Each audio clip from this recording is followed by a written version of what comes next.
Hello, and welcome back to Stories of Old. Every single day, across every continent, an incredible ritual takes place.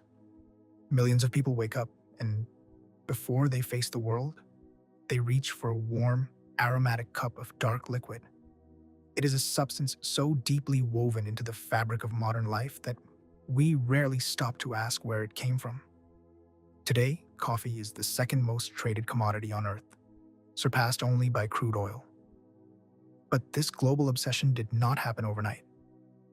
It is a gripping tale of accidental discoveries, religious mysticism, international espionage, and bloody colonial empires. How did a small, wild berry from a hidden African forest conquer the entire human civilization? To find out, we must travel back over 1,000 years into the past, to a time when the world was much larger, and the secrets of the earth were still waiting to be uncovered. Our journey begins in the 9th century, in the highlands of ancient Ethiopia, within the lush, untamed forests of the Kaffa region. According to popular legend, there lived a young, observant goat herder named Kaldi. One afternoon, Kaldi noticed that his flock was behaving very strangely. Instead of quietly grazing, the goats were filled with an unnatural energy, leaping, dancing, and running wildly through the brush.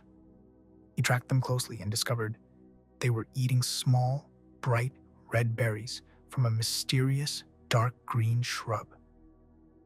Intrigued, and perhaps a little frightened, Kaldi decided to try the berries himself.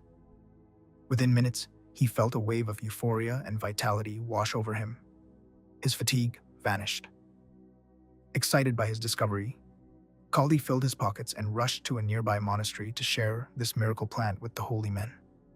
However, the head monk was horrified, declaring the energizing berries to be the handiwork of the devil, and threw them into a roaring fire.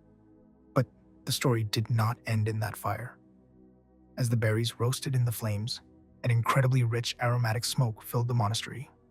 The monks, captivated by the beautiful scent, quickly raked the precious roasted seeds out of the ash, crushed them, and dissolved them in hot water to preserve them.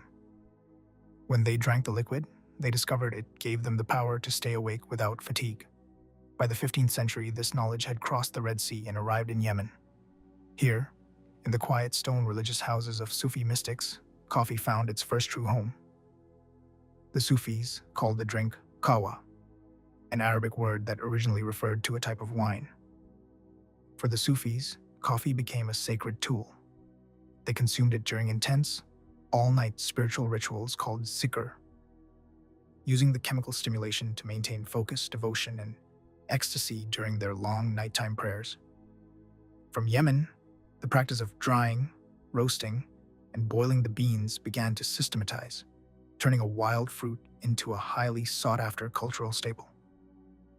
As the 16th century dawned, coffee escaped the monastery walls and entered the secular world, spreading rapidly across the vast Ottoman Empire.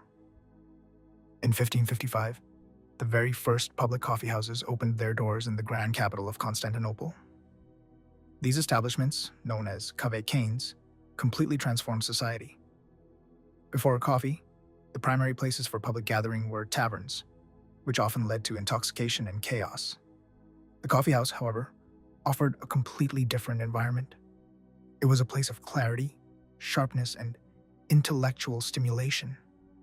People from all walks of life, poets, politicians, merchants, and scientists gathered under one roof. They drank from tiny cups, played chess, shared news, and debated philosophy. These vibrant hubs became so famous for intellectual discourse that they were nicknamed the schools of the wise. However, this new phenomenon frightened the ruling class.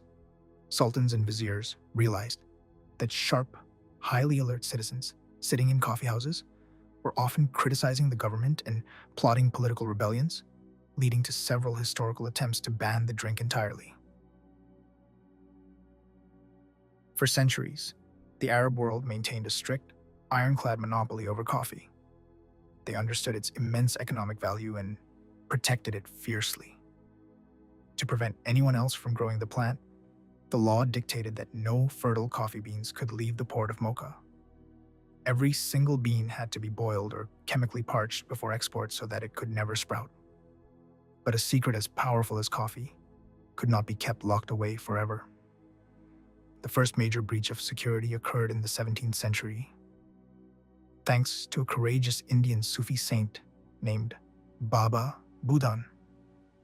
While on a religious pilgrimage to Mecca, he discovered the magical properties of coffee and resolved to bring it to his homeland.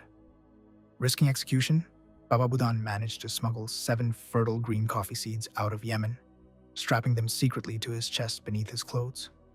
He successfully traveled back to India and planted them in the hills of Mysore, breaking the monopoly and changing the course of global agriculture forever. Shortly after escaping the Middle East, coffee arrived on the shores of Europe, and it could not have come at a better time.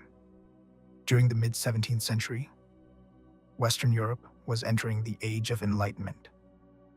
Before coffee, the average European consumed large amounts of beer and wine throughout the day, simply because the water supply was unsafe.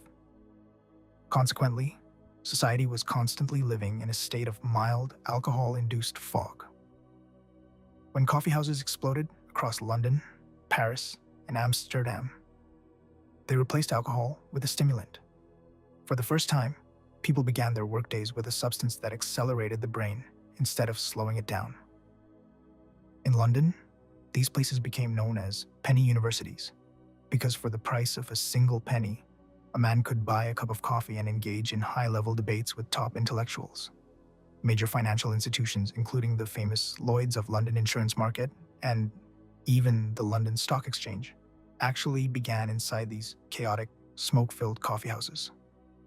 Coffee became the literal fuel of modern capitalism and scientific discovery. However, the massive global demand for coffee created a devastating and dark reality. As European empires realized how profitable the coffee trade was, they raced to establish vast plantations in their tropical colonies. The Dutch grew it in Java, the French cultivated it in the Caribbean, and the Portuguese cleared massive areas of the Amazon rainforest in Brazil. Tragically, this green gold was fueled by the horrific system of human slavery. Millions of enslaved Africans were forced onto crowded ships and transported across the Atlantic Ocean to work under brutal, life-threatening conditions on coffee estates. The labor was agonizing, involving clearing dense jungles, planting, weeding, and harvesting the delicate crops by hand under a scorching sun. The enormous wealth generated in the elegant cafes of Europe was built directly on the suffering and exploitation of millions of human lives in the New World. By the 19th century, Brazil had become the absolute powerhouse of global coffee production, a position it still holds today, though carved from a complex and painful historical legacy. In the 20th century, coffee underwent yet another massive evolution. The industrial age brought instant coffee, making the drink accessible to soldiers on the battlefields and workers in fast-paced factories. Then came the rise of major espresso chains, transforming coffee into a customizable lifestyle product. Today, we are living in what historians call the third wave of coffee. No longer just a caffeine fix, coffee is now treated with the same reverence, precision, and sophistication as fine wine. We study the specific soil chemistry of individual farms, the exact temperature of water down to a decimal point, and the complex chemistry of the roasting process. From a single wild berry noticed by a lonely shepherd and his goats in ancient Ethiopia, to a spiritual potion of mystics, a catalyst for political revolutions, and finally, a global multi-billion-dollar modern culture, coffee has completely altered human history. Thank you for watching this deep dive on Stories of Old. Don't forget to like, subscribe, and share your thoughts in the comments below. Until next time, keep exploring the hidden stories behind our world.